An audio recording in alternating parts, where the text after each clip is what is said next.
بدقسمتی سره امت مسلمه ورځ په ورځ د مغربي تهذیب نه متاثره کیږي. د ویلنټاین ډے چې کوم بدتمیزي وال رسم په دنیا کې پلاو شوی دا دومره په نور ملکونو کې نشته لکه څومره چې په ملک پاکستان یا نور اسلامی ملکونه دي. په دې کې ډیر سخت زیات ده او په دې ورځ باندې د خپل محبت اظهار کولو لپاره خپل معشوقې ته یو ګل ورکوي. حالانکه اسلام د هر مؤمن په خمیر کې په خاوره کې دا محبت شي ده. د محبت لپاره اسلام څه خاص وخت او څه خاص ورځ مقرره کړې نه ده.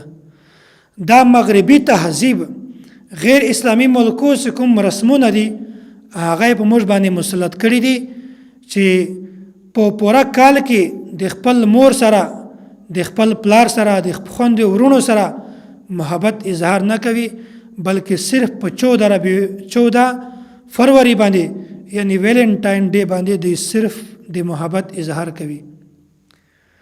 حالانکه یو مؤمن انسان ته دانه پکار چې په دې ورځ باندې دی د محبت اظهار وکي بلکې مؤمن خو ټول ډانچا د الله تعالی ټول ډانچا کې د په خمیر کې الله تعالی محبت شي دا چې ټولو نه زیات محبت د دې دنیاوي چې کومه سلسله ده په دې کې د خپل مور سره خپل پلار سره خپل ورونو سره خپل عزیز او قریب او خپل رشتہ دارو سره د محبت درس ورکړی ده.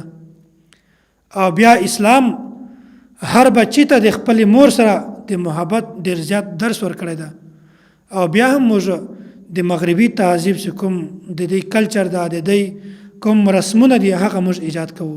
بوډا پلار د کور نه ووځي او پر ورځ په دې یو ځای کې مزدوره کوي بل ځای کې مزدوره کوي او دای په دیاړي باندې کارونه کوي. دای پر ورځ باندې دغه زړو او کمزور لاسو باندې مزدوره کوي د کمزور موټانو باندې بوري اوچتوي د ورځې خوراکونه کوي او د دې د وجه نه چې صرف د پیسې ز خپل بچانو ته حواله کم د ما په کور کې بچان دي هغه ته سزر بچت کوم او داسې کور ته پیدل هم راځي د دې د وجه نه چې ما به څه پیسې بچت شي هغه ز بچانو ته ورکم.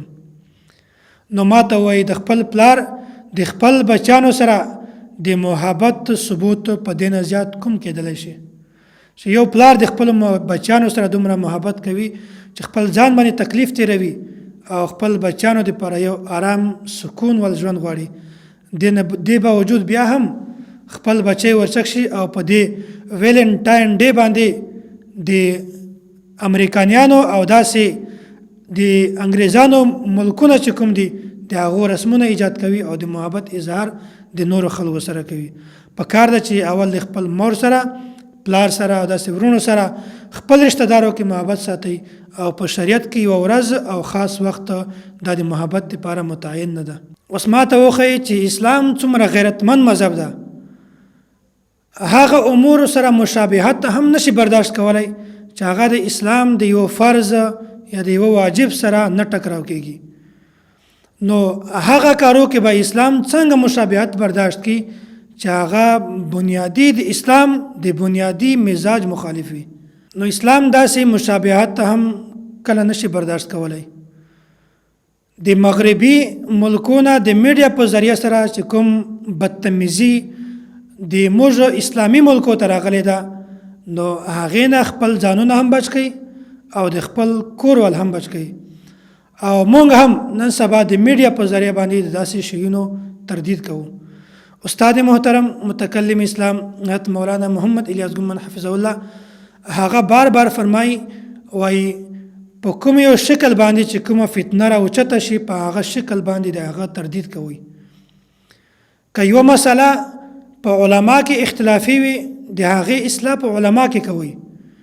که داسې مسله وي چې په عوامو کې وي د هغه اصلاح په عوامو کې کوي. او که چیرته داسې مسله وي داسې بدتمیزي ول رسم راشي چې هغه د میډیا په ذریعہ وي نو موږ ته هم پکار ده چې د میډیا په ذریعہ باندې د هغې تردید وکړو. نو اسلام همیشه د محبت درس را کړی ده چې خپل مور سره محبت کوئ خپل مور سره محبت کوئ، خپل پلار سره، خپل ورور سره، خپل ښځې سره، خویندې ورونو سره. نو غیر محرم سره محبت کول دا محبت نه دی، بلکې دا آسف بې حیایي او نفسانی خواهشات دي. نو خپل ځان او خپل جسم او خپل کورول چې هغه مونږ ټول ځانونه داسې جوړ کو چې مونږ ټوله ډانچه دا د شریعت او د مزاج موافق وي. اسلامی نقطه نظر کې دا که مونږ وګورو، دا په ټولو نه غټ نعمت اول خو اسلام ده. اسلام نه بعد ټولو نه غټ نعمت دا حیا ده. نو کوم کس کې چې حیا پاتې نشي، بې حیا شي، نو هغه بیا خپل مرضی ته خلاص ته هغه څه کوي. د مؤمن انسان لپاره او مسلمان سړي لپاره حیا دا ډیره ضروری ده. نبی علیه الصلاۃ والسلام حدیث ته الحیاء شعبة من الایمان، او داسې یو بل حدیث ته صحیح بخاری کې اذا لم تستحي ففعل ما شئت، کله چې تا کې حیا ختم شي نو بیا ته خپل اختیار ته خپل مرضی ته کولاوي چې ته څه کوي، پتا باندې هیڅ پابندي نشته. بل یو حدیث ته الحیاء خیر کل، حیا دا ټوله خیر ده. نو مونږ تاسو ته پکار ده چې ویلنټاین ډے 14 فروری د دې مناولو نه مونږ اجتناب وکړو او خپل کورول او خپل رشتہ دار او خپل ملګری هم د داسې بدتمیزي او بېحیایي رسم نه مونږ تاسو وساتو. واخر دعوانا ان الحمد لله رب العالمین.